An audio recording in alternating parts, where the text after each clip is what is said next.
பரிசுத்தத்துக்குள்ளாய் பாதுகாத்துக் கொள்வோமாக. அடுத்த கட்டளை என்ன அப்படின்னா, லூக்கா 3வது அதிகாரம் 16வது வசனம் எடுங்க. ஹோலி ஸ்பிரிட் பேப்டிசம்,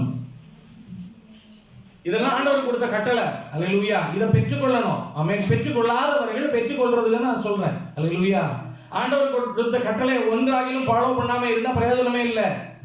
கடைசி மட்டும் ஓடிட்டு கடைசியில அவருடைய கோட்டைக்குள்ள நம்ம என்ட்ரு ஆகலைன்னா என்ன பிரயோஜனம்? ஸ்தோத்திரம். நம்ம என்ன செய்யணும்? ஜாக்கிரதை உள்ளவங்களா இருக்கணும். பெற்றுக்கொள்ளாதவர்கள் பெற்றுக்கொள்ளும்படி என்ன செய்யணும்? வாஞ்சிக்கணும், பிரயாசப்படணும். அல்லேலூயா. இது ஒரு கட்டளை. சொல்லு, வாசிங்க. யோவான் எல்லாருக்கும் பிரதியுத்தரமாக, நான் ஜலத்தினால் உங்களுக்கு ஞானஸ்தானம் கொடுக்கிறேன், என்னிலும் வல்லவர் ஒருவர் வருகிறார், அவருடைய பாதரட்சைகளின் வாரை அவிழ்த்ததற்கும் நான் பாத்திரன் அல்ல. அவர் பரிசுத்த ஆவியினாலும் அக்கினியினாலும் உங்களுக்கு ஞானஸ்தானம். ஆமென். பரிசுத்த ஆவியினாலும் அக்கினியினாலும் ஞானஸ்தானம் கொடுப்பாரு. யாரு கொடுப்பாரு?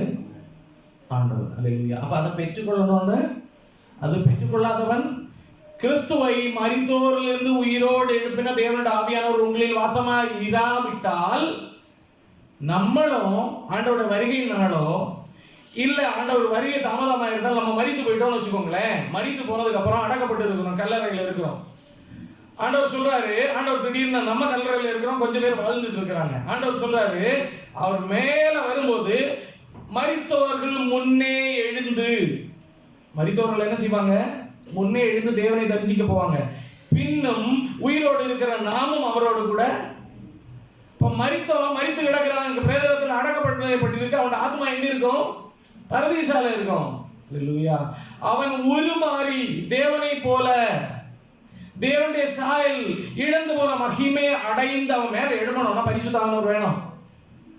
உலர்ந்த எலும்புகளை உயிரோட எழுப்பினது யாரு? உலர்ந்த எலும்புகள். ஆமென். ஒரு பழைய ஃபுல்லா மரித்த எலும்புகள் கிடக்குது. தேவனுடைய தாசன் ஆண்டவர் கேட்கிறாரு, அல்லேலூயா, இவைகளெல்லாம் உயிரடைய கூடுமோ? ஆண்டவர் சொல்றாரு, தேவனுடைய தாசன் சொல்றாரு, ஆமா முடியும் ஆண்டவரே, நீர் நினைத்தால் எல்லாம் நடக்கும். உடனே சொல்றாரு, தீர்க்க தரிசனம் உரைந்தவுட எலும்புகளை ஒன்றோடு ஒன்று இசைந்தது. பல இடங்கள்ல சிதறி கிடந்த எலும்புகள்லாம் சேர்ந்துச்சு, நரம்புகள் உருவாயிட்டு, சதைகள் உருவாயிட்டு. எதனால உருவாயிட்டு? பரிசுத்த ஆவியானவர். அல்லேலூயா. இப்ப பரிசுத்த ஆவி நமக்குள்ள வாசம் செய்யலன்னா, அல்லேலூயா, அல்லேலூயா, நம்மை ரட்சிக்கப்பட்ட ஆண்டோட வசனத்தை கேட்டு உள்ள வந்த உடனே பரிசுத்த ஆவி ஒரு முத்திரை போடுறான், இவன் என்னுடையவன். அல்லேலூயா. ஒண்ணு அசுத்த ஆவி இருக்கும், இல்ல பரிசுத்த ஆவியானவர் இருக்கணும். இது நடுவில் உள்ள கேட்டகரி தான். ஒரு ஆண்டவருக்குள்ள வந்த உடனே இவன் மேல ஒரு முத்திரை பதிக்கப்படுகிறது. இவன் என்னுடையவன், கிறிஸ்துவுடையவர், கிறிஸ்துவுடைய ரத்தத்தினால மீண்டெடுக்கப்பட்டவன். அவனுக்கு கால அவகாசம் கொடுக்கப்படுகிறது, கொஞ்ச காலம். அப்படிதானே? அல்லேலூயா. ஆண்டவர் மரித்து உயிரோடு எழும்பினதுக்கு அப்புறம் சொன்னாங்க, நீங்க தரித்திருந்து எருசலேமை விட்டு போகாமல் ஜெபத்துல தரித்திருங்கள், நான் போய் உங்களுக்காக பரிசுத்த ஏற்றவரான அனுப்பி வைப்பேன், அவரை பெற்றுக்கொள்ளும் வரை எருசலேமிலே தரித்திருங்கள். அல்லேலூயா. அப்ப ரட்சிக்கப்படுறவங்களுக்கு கொஞ்சம் கால அவகாசம், 10 நாள் அவங்க இருந்தாங்க, இருக்கும்போது தான் கிடைச்சது. ஒரு கால அவகாசம் கிடைக்குது, இவன் என்னுடையவன். அந்த கேப்ல பிசாசனம் உள்ள வர முடியாது. அல்லேலூயா. வசனத்தை கேட்டு ரட்சிக்கப்படுறவங்களுக்கு ஒரு முத்திரை போடுறோம். அதனாலதான் பிசாசு நம்ம அண்டல்ல. ஆமென். அல்லேலூயா. அன்னைக்கு நம்ம பால்வாசி கூட சொன்னாரு, அல்லேலூயா, என்ன செய்யலாம்? மேலே நிரம்புகிற ஒரு அபிஷேகம், ஊற்றப்படுகிற ஒரு அபிஷேகம். அல்லேலூயா. அதை பெற்றுக்கொள்ளணும் அப்படின்னு சொல்றாரு. இல்லை அப்படின்னா ஆமென், தேவனுடைய ராஜ்யத்துக்கு சுதந்திரிப்பது கடினம். அல்லேலூயா. அப்ப அடுத்த ஒரு அபிஷேகம் பெறும் வரைக்கும் ஒரு அவகாசம் ஆண்டவர் கொடுக்கிறாரு. அந்த கேப்ல நம்ம காத்திருந்து பெற்றுக்கொள்ள வேண்டும் என்று ஆண்டவர் விரும்புகிறாரு. அப்போஸ்தலனாகிய பவுல் அதான் சொல்றாரு, ஆமென், உங்களுக்கு ஆண்டவர் நிறைவான வல்லமை கொடுக்கட்டும் என்று நான் வேண்டிக் கொள்ளுகிறேன். ஸ்தோத்திரம். அல்லேலூயா, அல்லேலூயா. அப்போ அபிஷேகம் பெற்றுக்கொள்ள வேண்டும். ஜலத்தினாலும் அக்கினியினாலும், பரிசுத்தமான அக்கினியினாலும் அபிஷேகம் பண்ணுகிறாரு. அப்போஸ்தலர் 2:1 அதேதான். ரோமர் 8 வாசிங்க, 1வது வசனம். ரோமர் 8:1. ஆனபடியால் கிறிஸ்து இயேசுவுக்குட்பட்டவர்களாய் இருந்து மாம்சத்தின்படி நடவாமல் ஆவியின்படி நடக்கிறவர்களுக்கு அக்கினி தீர்ப்பில்லை. ஸ்தோத்திரம். சரி, அபிஷேகம் பெற்றவுடன் நம்ம எல்லாம் முடிஞ்சிட்டோம், போயிடலாம் பரலோகத்துக்கு. அப்படிதானே? ஸ்தோத்திரம். அதான் சொன்னேன், கிருபையின் காலத்துல ஹல்லேலூயா கட்டளை எலாபரேட் பண்ணி ஆண்டவர் கொடுத்திருக்கிறார். எப்படி எலாபரேஷன்? ஹல்லேலூயா ஆமென். ஷார்ட்டா சொல்லலாம், இது பண்ணா இது இருக்கும், இப்படி இருக்கும், அப்படி இருக்கும் அப்படின்னு ஷார்ட்டா சொன்னாரு. இப்ப எலாபரேட் பண்ணி சொல்லி இருக்கிறாரு புதிய ஏற்பாடு சபைக்கு. ஹல்லேலூயா என்ன சொல்லி இருக்கிறான் வாசிங்க. அது ஆனபடியால் கிறிஸ்து இயேசுவுக்கு உட்பட்டவர்களாகி சரி அபிஷேகம் பெற்றுட்டாங்க. பெற்றவங்க மாம்சத்தின் படி நடவாமல் இனி ஆவிக்கு செவி கொடுக்கிறவர்களா இருக்கணும். ஆவியானவர் சொல்லுகிறதை காதுள்ளவன் கேட்க கடவன். முதல்ல என்ன செய்யணும்? லிசன் பண்ணணும். இரண்டாவது பிலீவ் பண்ணணும். மூன்றாவது ஒபே பண்ணணும். ஒபே பண்ணதுக்கு அப்புறம் நம்மளை சப்மிட் பண்ணணும்.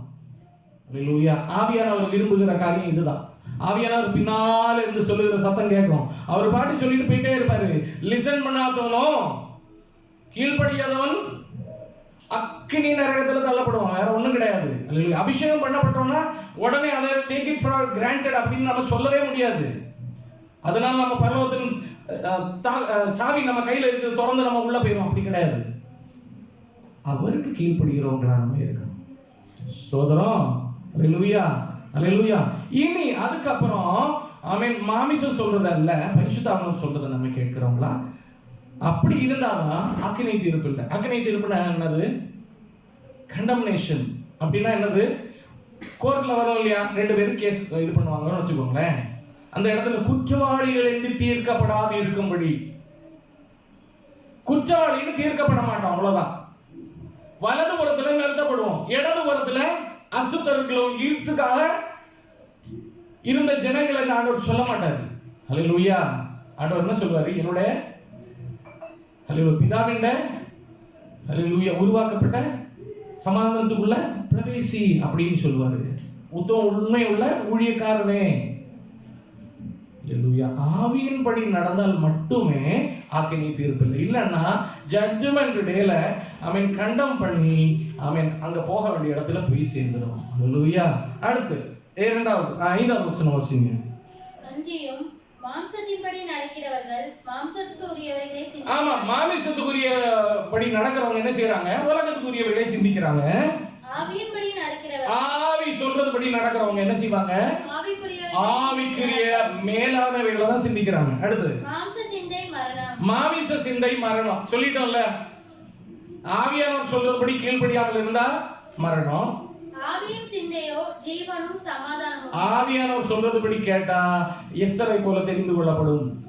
எப்படி என்றால் மாம்ச சிந்தை தேவனுக்கு விரோதமாக, மாமிச சிந்தை தேவனுக்கு விரோதமாக இருக்கிறது. அது தேவனுடைய நியாயப்பிரமாணத்துக்கு கீழ்ப்படியாமலும் கீழ்ப்படிய கூடாமலும் இருக்கிறது. ஆமென். ஸ்தோத்திரம். ஹல்லேலூயா. அப்போ ஆமென். ஹோலி ஸ்பிரிட் பேப்டிசம் மட்டுமல்ல, பேப்டிசம் வந்ததுக்கு அப்புறம் கிடைச்சதுக்கு அப்புறம் அபிஷேகத்தால ஆமென் நிறைய ஆராதிக்கிறோம், அதெல்லாம் okay. At the same time பின்னால சொல்லும்போது பரிசுத்தாவியானவர் சொல்லுகிறது கீழ்ப்படுகிறவங்களாக மாறணும். கண்டினியூ நம்ம அதுல மாறணும் அப்படின்றதுதான். ஹல்லேலூயா. ஆமென். 2 காரியங்கள், பரிசுத்தம், அடுத்து அபிஷேகம். அபிஷேகத்தோடு கூட கீழ்ப்படிதல். ஆமென். அதுக்கு என்னெல்லாம் சொன்னோம்? முதல்ல செவி கொடுக்கணும், பிலீவ் பண்ணணும், ஒபே பண்ணணும், நம்மளை ஒப்பு கொடுக்கணும். இத்தனையும் செய்தாதான் பரிசுத்தாவியானவர் நம்ம மேல ஃபுல் கண்ட்ரோல் எடுப்பாரு.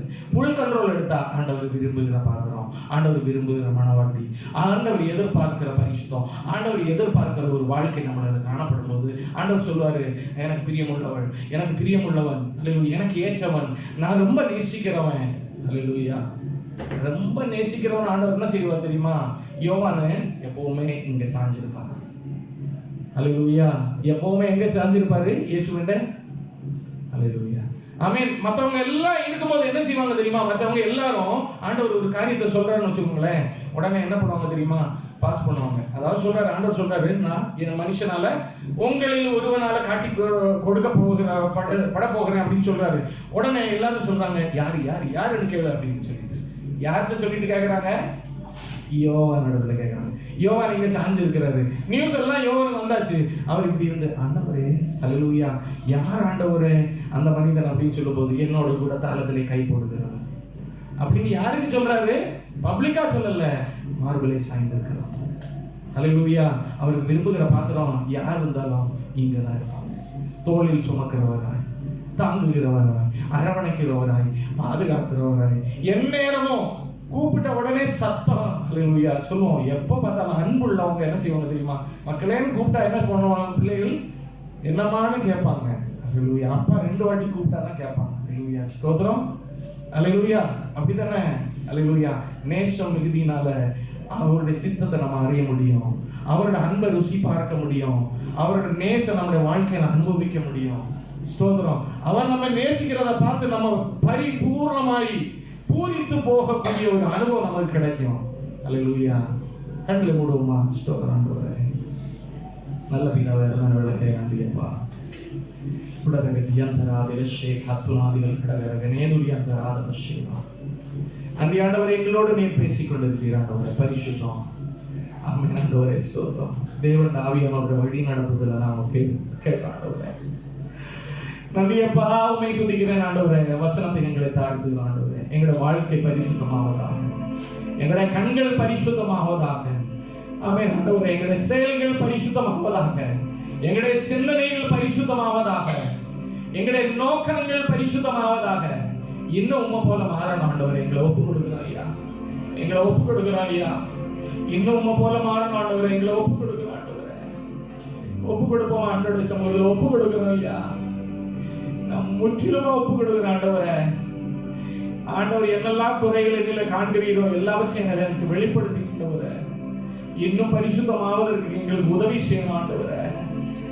அந்த ஆவியானவர் சொல்றதை நாங்க கேட்டு அதன்படி நடக்க எங்களுக்கு உதவி செய்யணும் ஆண்டவரே. மாமிசம் ஒருபோது எங்களில மேற்கொள்ளக்கூடாது ஆண்டவரே. நாங்க உமக்கு கீழ்ப்படுகிறவங்களா மட்டுமே காணப்படணும் ஆண்டவரே. கர்த்தருடைய வார்த்தை எங்களை ஆண்டு கொள்வதாக ஆண்டவரே. எப்பொழுதும் உங்களுடைய வருகையா இருந்தால் ஆண்டவரே, உங்களுடைய சமூகத்துல நாங்க வந்தடைய வேண்டும் ஆண்டவரே. ஸ்தோத்திரம் ஐயா. உங்களுடைய அன்பில நாங்க தரித்திருக்கணும் ஆண்டவரே. உங்களுடைய கிருபையை நாங்கள் ஹல்லேலூயா ஆனந்த களிப்பாய் எடுத்துக்கொள்ள வேண்டும் ஆண்டவரே. உங்களுடைய சமாதானத்துல நாங்கள் ஆண்டவரே பூரிப்பாக வேண்டும் ஆண்டவரே. ஸ்தோத்திரம் ஐயா. ஆமென் ஆண்டவரே. உங்களுடைய வல்லமையில நாங்கள் நிறைய ஆமென் ஆண்டவரே உம்மை ருசித்து பார்க்க கிருபை செய்வீராக ஆண்டவரே. ஸ்தோத்திரம். இந்த நாட்களில் உபவாச நாட்களில் ஆண்டவரே இதற்கேற்றாமல் எங்களை வழி நடத்துவீராக ஆண்டவரே. எங்களை முற்றிலும் தாழ்த்துகிறோம். எங்களை எல்லாரும் கருத்துல தருகிறோம். இயேசுவின் நாமத்தில் செவங்கள் நல்ல பிதாவே. நாதுமாவை கர்த்தரை ஸ்தோத்திரி. என்னோட பரிசு நாமத்தை ஸ்தோத்திரி. நாதுமாவை கர்த்தரை ஸ்தோத்திரி. அவர் சகல உபகாரங்களை மறவாதே. ஆமென். இயேசு கிறிஸ்து மாறாதவரே, மாறாதவரே.